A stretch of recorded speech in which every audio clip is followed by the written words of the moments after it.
ఓం వసుదేవసుతం దేవం కంసచాణూరమర్ధనం దేవకీ పరమానందం కృష్ణం వందే జగద్గురుం. ఓం శ్రీ రాధాకృష్ణాభ్యాం నమః. ఓం కృష్ణం వందే జగద్గురుం అర్జునం వందే జగదేకవీరం. మనకిప్పుడు 19వ తేదీ మార్చి నెల 2026 సంవత్సరం నుంచి పరాభవనామ సంవత్సరం వస్తుంది. ఉగాది పండుగ మనకందరికీ కూడా వస్తుంది. అందువలన మన ఛానల్ సబ్స్క్రైబర్స్కి, ఫాలోవర్స్కి, మన అభిమానులందరికీ కూడా, మన ఛానల్ అభిమానులు అందరికీ కూడా ఉగాది నూతన సంవత్సర శుభాకాంక్షలు. లేకపోతే మనకి ఈ సంవత్సరంలో ఉండేటటువంటి మేఘాధిపతి అయినటువంటి వాడు చంద్రుడు. కాబట్టి బ్రహ్మాండంగా వర్షాలు కురుస్తాయి. కాబట్టి రైతులందరూ కూడా మంచి మంచి పంటలను సెలెక్ట్ చేసుకోవాలి. కమర్షియల్ ప్రాజెక్ట్స్ని వీళ్ళు ఏరుకోవాలి. ఎంతసేపు ఎప్పుడు వేసిన వరే వేసుకుంటూ కూర్చుంటే కమర్షియల్ క్రాప్స్ వేయమని చెప్పి అగ్రికల్చర్ సైంటిస్టులు, అగ్రికల్చరల్ యూనివర్సిటీలు, విద్యార్థులు చెప్తున్నారు. మరి అవి వేసుకుంటూ భూమి సారవంతంగా ఉండడం కోసం రైతులు వ్యూహాలు, ప్రణాళికలు మార్చాలి. చెరుకు, కందులు ఇవన్నీ పాత క్రాప్స్ అయినప్పటికీ కూడా ఎక్స్పోర్ట్స్, ఇంపోర్ట్స్ మీద దృష్టి పెట్టి మరి డ్రై ఫ్రూట్స్, మరి అలాగే ఈ చెర్రీ ఫ్రూట్స్ ఇలాంటివి ఏవైతే ఖర్జూరాలు ఏవైతే మరి విదేశాలకి ఎక్స్పోర్ట్ చేస్తే మంచి మనకి ఫలితాలు వస్తాయో అప్పట్లో మనకి పామాయిల్ బ్రహ్మాండంగా వేస్తాం. ఈ రకంగా ఈ సంవత్సరం మనకి మెట్ట పొలాలు కూడా బ్రహ్మాండంగా ఉంటాయి. ఆహార ధాన్యాలు, ధాన్యాధిపతి అయినటువంటి వాడు మనకి చక్కగా బుధుడయ్యాడు. కాబట్టి తెలుపు రంగు పంటలు బ్రహ్మాండంగా పండుతాయి, పెసలు బ్రహ్మాండంగా పండుతాయి, అపరాలు, ధాన్యాలు అంటే కందులు ఇలాంటివన్నీ కూడా బ్రహ్మాండంగా పండుతాయి. ఇకపోతే సస్యాధిపతి అయినటువంటి వాడు శుక్రుడు అయ్యాడు. కాబట్టి మనకి మెట్ట పంటలు బ్రహ్మాండంగా ఉంటాయి. కందులు, చెరుకు, తర్వాత బెండకాయలు, వంకాయలు ఇలాంటివి నీరు తక్కువగా అవసరమయ్యేటటువంటివి. కానీ మనకి ఈ సంవత్సరం బ్రహ్మాండమైనటువంటి వర్షాలు కురుస్తాయి. ఇకపోతే రాజు మనకి గురుడు అయి ఉన్నాడు. అందువలన మనకి శాంతి, ప్రతి కుటుంబంలో కూడా ఒక శాంతి ఉంటుంది, ప్రతి ఇంటిలో శాంతి ఉంటుంది, దేశంలో శాంతి ఉంటుంది. మరి మీరు అడగొచ్చు, ఇరాన్ వార్ జరుగుతుంది కండి ఇజ్రాయెల్తోనూ అమెరికాతోనూ అంటే అవన్నీ కూడా అయిపోతాయి. మీకు ఈ లోపల గ్యాస్ ధరలు బాగా పెరిగిపోతాయి, బంగారం ధరలు బాగా పెరిగిపోయినాయి అని చెప్పేసి మీరందరూ కొనుక్కోవడం జరిగింది. మరి అవన్నీ కూడా బంగారం ధరలు తగ్గుతాయి అని మనం చెప్పాం. సంవత్సరం వచ్చేసరికి లేదండి 5 లక్షల వరకు వెళ్ళిపోతాయని చెప్పేసి అందరినీ కూడా రెచ్చగొట్టారు. మరి గురుడు వక్రించి మళ్ళీ సవ్యదశలోకి వచ్చాడు. ఈ లోపల పరాభవనామ సంవత్సరం వచ్చింది. బంగారం ఒక 2 లక్షల కంటే కూడా వెళ్ళడానికి 2 సంవత్సరాలు పడుతుంది, 2027 వరకు కూడా. ఇకపోతే మంత్రి కుజుడై ఉన్నాడు. కాబట్టి ఎంతసేపు కూడా దూకుడు స్వభావంతో మంత్రి సలహాలు ఇస్తూ ఉంటాడు. అంటే మీ భార్య కూడా మనకి గొడవలు అంటే చిన్న గొడవని కొంచెం పెద్దగా చెప్పడం. ఇప్పుడు పక్కింటి వాళ్ళు రేడియో మీరు స్విచ్ ఆన్ చేశారు, మీరు రేడియో పెట్టుకున్నారు, వాడు గురుగురు గురుగురు అని ఉంటుంది. వాడు ఆ కాలంలో రేడియో, ఇప్పుడు టీవీ అనుకున్నాం. ఆ సౌండ్ వచ్చినప్పటికీ మీకు వాడు గొనుగుతూ ఉంటాడు మీ మీద అసూయ, ఈర్ష్యలతో. పాపం మీరు డ్యూటీ చేసుకుని వచ్చేసరికి మీకు ఏమవుతుంది, ఇలా చేస్తున్నారని ఈ గొడవలు ఎప్పటి నుంచో జరుగుతున్నాయి, రెచ్చగొట్టేటట్లుగా చెప్తుంది మీ భార్య. దాంతో ఈయన గొడవకి పక్కగా వెళ్తాడు. వాడు రెడీగా సుత్తి పెట్టుకొని రోగల బండ పెట్టుకుంటాడు. మీరు వెళ్ళగానే తల బద్దలు కొట్టేస్తాడు. కేసు జరుగుతుంది. చుట్టుపక్కల ఉన్నటువంటి వాళ్ళంతా కూడా మీ భర్త కొలీగ్స్, వీళ్ళందరూ కూడా మీ కొలీగ్స్ అందరూ కూడా సాక్ష్యాలు చెప్తారు. కానీ కోర్టులో ఆనరబుల్ జడ్జి ఏం చెప్తాడు, ఎందుకయ్యా మీకు ఉద్యోగాలు పోతాయి అనవసరంగా అవుతుంది, పాపం జాలిపడంటే మీకు వచ్చినటువంటి మీ ఫ్రెండ్సే ద్రోహం చేసి మీకు ఉద్యోగం పోతుంది అతంది అని చెప్పేసి సాక్ష్యాలు తారుమారు చేస్తారు, కేసు నిర్వీర్యం చేస్తారు. మీరు 4 సంవత్సరాలు లాయర్లు మేపి గొడవలు పెట్టుకొని ఇవన్నీ కూడా బ్రెయిన్ ఉపయోగించకుండా చేసినటువంటి కారణాల వల్ల జరుగుతాయి. కాబట్టి ఇవి ప్రతి కుటుంబంలో కూడా ఈ సంవత్సరం పరాభవన సంవత్సరంలో జరుగుతుంది. పరాభవం అంటేనే అపజయం. ఈ సంవత్సరంలో అందరికీ కూడా ఎప్పుడు కూడా సూపర్ సక్సెస్లు వస్తాయని ఆశించొద్దు. వృత్తిలో వెన్నుపోటులు, అనైతికమైనటువంటి కార్యక్రమాలు ఇవన్నీ కూడా జరిగిపోతాయి. ప్రతి మనిషి కూడా మరి కపట స్వభావంతో ప్రవర్తించడం, ఈ రకంగా మీరుకి ప్రాభావనామ సంవత్సరంలో 12 రాసుల వారు కూడా ముందుకు వెళ్తూ ఉంటారు. ఆ తర్వాత సేనాధిపతి చంద్రుడు యుద్ధం చేయవా మొగుడా అని చంద్రుడిని పంపితే వెళ్ళి ఆర్బిట్రేషన్ చేసి, నెగోషియేషన్స్ చేసి, ఆ తర్వాత మధ్యవర్తిత్వం చేసి మరి యుద్ధాలు కలగకుండా చేస్తాడు. దేశంలోనే కాదు, ఇంటిలో కూడా, మీరు ఇళ్లలో కూడా మరి శాంతి అనేటటువంటిది కొంతవరకు వస్తుంది. మరి భార్యాభర్తల మధ్య గొడవలు, 10 మందిని మీరు కొత్తగా పెళ్లి చేసుకొని ఆర్భాటంగా పెళ్లిళ్ళు చేస్తున్నారు, అత్యధికమైనటువంటి కట్నాలు ఇస్తున్నారు.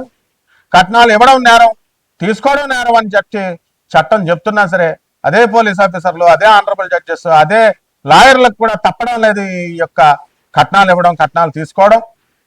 మరి చట్టాన్ని ఇంప్లిమెంట్ చేసే వాళ్ళే ఏం చేయలేకపోతున్నప్పుడు సామాన్య మానవుడు ఆర్భాటంగా కళ్యాణ మండపాలు 15 లక్షలు తీసుకోవడం, తర్వాత 52 వంటకాలంటూ బిల్డప్లు ఇస్తూ పక్కింటి వాడు పెట్టాడు మేము కూడా పెట్టాలి అని చెప్పి బిల్డప్ల కోసం వెళ్ళి అప్పుల పాలైపోతారు. మరి ఆ కాపురాలైనా నిలబడుతున్నాయంటే 10 మందిలో 8 కాపురాలు గొడవలతో కొట్టుకు చచ్చిపోతున్నారు. విడాకులకి, డైవర్స్లకి, కోర్టులకి వెళుతున్నారు. పోనీ ఆ కోర్టులో ఏమైనా వెంటనే మనకి ఏమైనా జడ్జిమెంట్స్ వస్తాయా అంటే మనకి అవి జడ్జిమెంట్స్ రావు, బెంచ్ మీదకే రావు. హైకోర్టులో వేసుకున్న కేసులు ఎన్నో సంవత్సరాలు పెండింగ్లో ఉన్నాయి. ఒక పక్క జనాభాతో పెరుగుదలతో కాంపిటీషన్ ఎక్కువైపోయి విద్యార్థులకి, యువతకి ఉద్యోగాలు లేవంటే మన గౌరవనీయులైనటువంటి చంద్రబాబు నాయుడు గారు మరి ఇంకా కనండి పిల్లల్ని, మేము 3వ కంటాము, మీరు కంటే కనుక ఖచ్చితంగా మేము 25,000 రూపాయలు ఇస్తాము, అలాగే జనాభా ఉండాలి అని చెప్పడం ఆయన మంచి ఉద్దేశంతో చెప్పినప్పటికీ కూడా ఇక్కడ నిరుద్యోగుల కాంపిటీషన్ అనేటటువంటిది విపరీతంగా పెరిగిపోతుంది. కాబట్టి దీనికి ప్రత్యామ్నాయ మార్గం మనం ఏం చేయాలి అంటే కాంపిటీషన్లో మనం నిలబడాలి, అడ్వాన్స్మెంట్ అవ్వాలి. అడ్వాన్స్మెంట్ ప్రతి విషయంలో కూడా కావాలి. టెక్నాలజీ పరంగా అడ్వాన్స్మెంట్ అవ్వడమే కాదు, ఆర్టిఫిషియల్ ఇంటెలిజెన్స్ వచ్చేసింది. మరి ఈ ఆర్టిఫిషియల్ ఇంటెలిజెన్స్తో మనం అందరం కూడా సాఫ్ట్వేర్ ఇంజనీర్లు అందరినీ కూడా పనితీరు బాగాలేదు, పనితీరు టాస్క్ ఇచ్చినటువంటిది మీరు సరిగ్గా చేయలేకపోతున్నారు అనేటటువంటి కేవలం ఆ ఒక్క కారణాన్ని చెప్పే దమ్ము, ధైర్యం మేనేజ్మెంట్కి లేకుండా లే ఆఫ్లు, మాకు ప్రాజెక్ట్స్ లేవని చెప్పేసి మిమ్మల్ని పక్కకు తప్పించడం ఇలాంటివి జరుగుతాయి. ఇవన్నిటికీ కూడా ఆర్టిఫిషియల్ ఇంటెలిజెన్స్ బ్లేమ్ చేయకుండా మరి మనం ఏం చేయాలి అంటే మనం అడ్వాన్స్మెంట్ అవ్వాలి. కేవలం టెక్నాలజీలోనే కాకుండా మరి ఎప్పుడో నీల్స్ ఆర్మ్స్ట్రాంగ్ చంద్రమండలంలోకి వెళ్ళాడని మనం ఏదో గొప్పగా రష్యా వాళ్ళు పంపించారని అది గొప్పగా చెప్పుకునేటటువంటి వాళ్ళం. ఇప్పుడు అది కాకుండా మనం చక్కగా భారతదేశమే చంద్రయానానికి వెళ్ళింది. మన ఇండియన్ బ్రీడ్ అయినటువంటి సునీత విలియమ్స్, కల్పనా చావ్లా వీళ్ళంతా కూడా చంద్రుని అవలేలగా వెళ్ళి రావడం జరిగింది. మంగళయానికి వెళ్ళాము. మరి 2028లో మనం శుక్రయానికి వెళుతున్నాం. అందువలన మన భారతదేశం అయినటువంటి ఇస్రోయే ఇప్పుడు మూలంగా తీసుకుని మనం పిపిపి, ప్రైవేట్ పబ్లిక్ పార్ట్నర్షిప్ లాగా మనము నాసాకే, అమెరికా వాళ్ళకే మనం పార్ట్నర్షిప్ ఇప్పుడు ఇస్తున్నాం. రష్యాకి, అమెరికాకి, మెయిన్గా నాసాకి. అంత అడ్వాన్స్మెంట్ అయినటువంటి భారతదేశము ప్రపంచ కప్పులను కొట్టుకుంటూ వెళ్ళిపోయాం. మనం క్రీడా రంగంలో ఎవరికైనా సరే దమ్ముంటే రండి, మరి క్రికెట్లో మమ్మల్ని ఓడించండి అని ఇంకా 3 టీమ్స్, ఇండియన్ టీమ్స్ అవకాశాలు లేక ఎదుర్కొంటా ఉన్నారు, ఎదురు చూపులు చూస్తూ. ఈ విధంగా క్రీడా రంగంలో ఈ సంవత్సరం మనం ఏ కప్ అయినా సరే మనమే కొట్టుకుంటాం. అడ్వాన్స్మెంట్ అనేటటువంటిది మనకే జరుగుతుంది. మన కాపురాల్లో కూడా అడ్వాన్స్మెంట్ రావాలి. మీరెప్పుడో తాతల కాలంలో అత్తగారిని గౌరవించాలా, మామగారిని గౌరవించాలా, కోడలు మందు తాగకూడదు, సిగరెట్లు తాగకూడదు, కనీసం అత్తగారులకు బట్టలు పెట్టాలా, అత్తగారిని గౌరవించట్లేదు. ఇవన్నీ కూడా పాతతరం ఆలోచనలు మారిపోయి మరి మా గోపాలరెడ్డి చెప్పినట్టుగా చక్కగా అడ్వాన్స్మెంట్ అనేటటువంటిది రావాలి.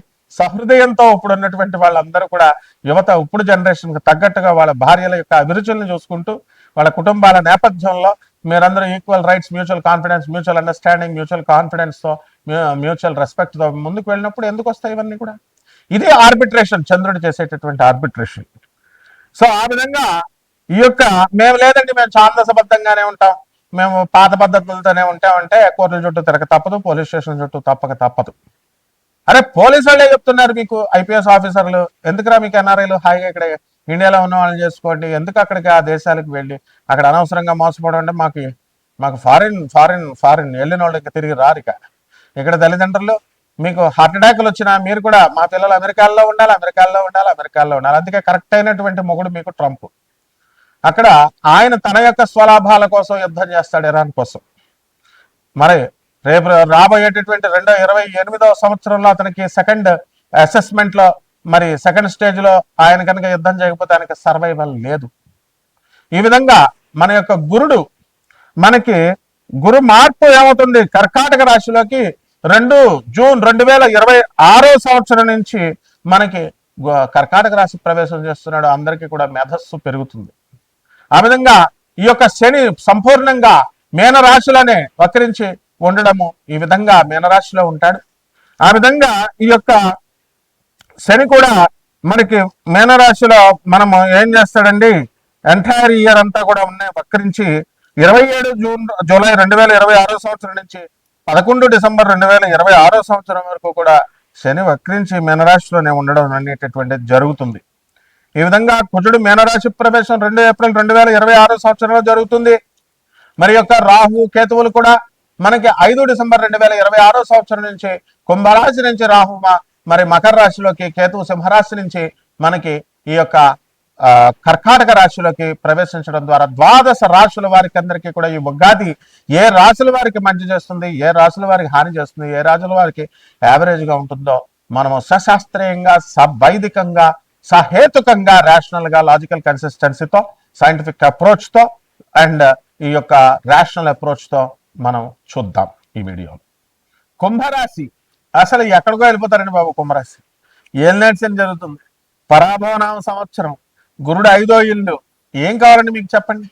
జన్మంలో రాహు ఎవరిని నమ్మరు, వ్యాపారాలు లాస్ ఎందుకు అవుతాయి మీకు? మిమ్మల్ని మీరే నమ్ముకోరు. తర్వాత పార్టీలు ఇస్తారు ఫ్రెండ్స్కి, చుట్టాలకి, అందరికీ కూడా ఖర్చులు పెడతారు. అబ్బా మా కుంభరాశి అయినంత మంచోడు లేడంటారు. మరి తర్వాత ధనస్థానంలో శని వచ్చాడు. మరి శని వక్రిస్తాడు చక్కగా 27 జూలై 2026 సంవత్సరం నుంచి 11 డిసెంబర్ 2026 వరకు కూడా.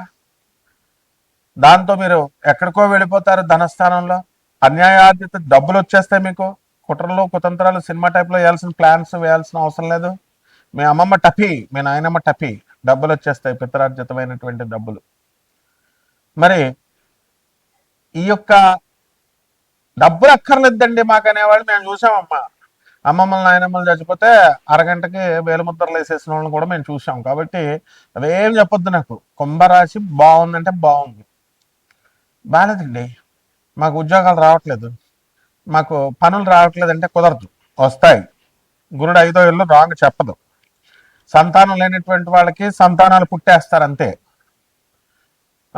వివాహాలు కానిటువంటి వాళ్ళకి వివాహాలు అయిపోతాయి. విడాకులు తీసుకున్నటువంటి వాళ్ళు పాపం డైవర్స్లో పాపం విడోస్ ఉంటారు, వాళ్ళకి వివాహాలు అయిపోతాయి. సైడ్ వ్యాపారాలు బ్రహ్మాండంగా సంపాదిస్తారు. చెట్ల వ్యాపారాల్లో, చీటీల వ్యాపారాల్లో లాస్ అయినటువంటి వాళ్ళంతా కూడా భర్తీ చేసుకుంటాడు. విజ్ఞాన రంగంలో ఉన్నటువంటి వాళ్ళు, మేధస్సుతో వర్క్ చేసేటటువంటి వాళ్ళు, సాఫ్ట్వేర్ ఇంజనీర్లు, ఇంటలెక్చువల్స్, వీళ్ళంతా కూడా వృద్ధిలోకి వచ్చేస్తారు. కండ కష్టాన్ని నమ్ముకొని చేసేటటువంటి వాళ్ళు ఎక్కడికో వెళ్ళిపోతారు. ఏలినాటి శని అని భయపెడతారు పంతుళ్ళంతా. ఏలినాటి శని ఉన్నాయి కదా మనకి. ఎవరైనా సంజు శాంసన్ భారతదేశానికి ద బెస్ట్ ప్లేయర్గా మొత్తం కొట్టుకొచ్చేసాడు. ఎన్ని వేల కోట్లు వచ్చినాయా? 127 కోట్లు, ఎన్ని వందల కోట్లు వచ్చినాయి ఒక్కొక్కడికి. ఎలా వచ్చినాయి మరి? సంజు శాంసన్కి ఎందుకు వచ్చినాయి? ఏలినాటి శనిలో మీ థియరీ ప్రకారం రాకూడదు కదా మరి. అభిషేక్ శర్మకి ఎందుకు వచ్చినాయి? ఏలినాటి శనిలో జరుగుతున్నాయి. మొత్తం భారతదేశానికి అర్ధాష్టమ శని అడుగుతుంటే ఎలా వరల్డ్ కప్ కొట్టుకొచ్చారు. వాడెవడో పనికి మాలినోడు వచ్చి న్యూజిలాండ్ వచ్చింది వస్తుందని చెప్పాడు. వాడి వల్ల మొత్తం జ్యోతిష్ శాస్త్రాన్ని భ్రష్టు పట్టించేలాగా వీళ్ళు కామెంట్లు పెట్టేవాళ్ళు ఏదో ర్యాండమ్ గా చెప్తారు. కష్టపడితే వస్తుంది, మాకు తెలియదు కష్టపడితే వస్తుంది. న్యూజిలాండ్ వాళ్ళు కష్టపడలేదా? ఎందుకు పోయింది మరి? Fate it will be in our hands. Destiny ఉంటుంది, భగవంతుడు మెచ్చాలి. నువ్వెప్పుడు మెచ్చుతావు? పేదలకి, అనాథలకి, వికలాంగులకి, సాధువులకి చేయాలి. గురుదోషం చేస్తే శపించి పడేస్తారు గురువులు. అంటే ఈ రకంగా ఈ యొక్క ఏలినాటి శనిలో ఈ కుంభరాశి వారికి అందరికీ కూడా రైతులు బ్రహ్మాండంగా సంపాదిస్తారు, వివాహాలు చేసేసుకుంటారు. పంతులు గారికి పెళ్లిళ్ళు అవ్వట్లేదు, వాళ్ళకు కూడా వివాహాలు అయిపోతాయి. ఈ మధ్యన పంతులు గారులంతా కూడా మరి చక్కగా గుళ్ళో పూజలు మానేసి యాంకర్లు పిలిస్తే వాళ్ళకంటే బాగా డెకరేట్ చేసుకుని వచ్చి వీడియోల్లో చెప్తున్నారు. అలవాటు పడిపోయారు, వ్యాపారాలు పోయినాయి, పౌరహిత్య వృత్తి పోయింది, వీడియోల్లో చెప్పడమే సరిపోయింది. సో వాళ్ళకు కూడా పాపం వివాహాలు ఇవ్వాలి కదా, మరి ఇవ్వట్ల, వాళ్ళకు కూడా వివాహాలు వస్తాయి ఇప్పుడు. ఈ రకంగా ఈ యొక్క కుంభరాశి వారు అందరూ కూడా అన్ని వర్గాల వారు, అన్ని వ్యాపారాల వాళ్ళు సక్సెస్ అవుతారు. కాబట్టి కుంభరాశికి ఎప్పుడు కూడా మిగతా వాళ్ళ వీడియోలు మేము చూసామండి అంటే చూడండి, అయితే మరి బాగాలేదు కదా, అడుక్కుంటారంటే అడుక్కుంటారంతే, పనులు దొరకమంటే దొరకవు మీకు, వాళ్ళు చెప్తున్నారుగా. అంటే మోస్ట్ సైంటిఫిక్గా ఉండాలమ్మా, రేషనల్గా ఉండాలా. రేషనల్గా మేము చెప్తున్నాం. పరిహారాలు శనీశ్వరుడికే చేయాలి. పూజ శని, లార్డ్ వెంకటేశ్వర శని. కాబట్టి 7 శనివారాలు వ్రతాలు చేసేస్తున్నారు అందరూ కూడా. ట్రెండింగ్ మారిపోయింది ఇప్పుడు. ప్రత్యంగర వారాహి వెళ్ళిపోయారు, వాళ్ళ కాలం చెల్లింది. 7 శనివారాలు వ్రతాలు చేయండి, చక్కగా తిరుపతి వెళ్ళండి. జనాభాను అక్కడ విపరీతమైన జనాభా వస్తుంది, వాళ్ళు కూడా చక్కగా మంచిగా ఈ యొక్క స్పెషల్ టికెట్స్ అమ్ముతున్నారు. వెళ్ళిపోండి, వెంకటేశ్వర స్వామి డైరెక్ట్గా మొదటి గడప దగ్గర నుంచి అండి 3వ గడప దగ్గర నుంచి దర్శనం ఇస్తాడు మీకు, ఫుల్గా ధనాన్ని ఇస్తాడు మీకు. కష్టపడితే వస్తుంది ధనం, దైవ దర్శనం చేసుకుంటే కాదు. పేదవాళ్ళకి, అనాథలకి, వికలాంగులకి, మరి యొక్క సాధువులకి సహాయం చేయండి. Service to humanity is real service to God, what Swami Vivekananda says. స్ట్రిక్ట్గా పిఆర్ సర్కార్ చెప్పింది ఫాలో అవ్వండి. మర్రి చెట్టు, ఈ యొక్క రావి చెట్టు చుట్టూ ప్రదక్షిణాలు చేయండి. ఓం శనేశ్వరాయ నమః అంటూ శని జపం చేయండి, శని స్తోత్రాలు చదవండి. శనికి కిలోంపావు నల్ల నువ్వుల్ని, నల్లని వస్త్రాల నుంచి పేద బ్రాహ్మణులకి దానం చేసుకోండి. బ్రహ్మాండంగా ఉంటుంది. శుభమస్తు.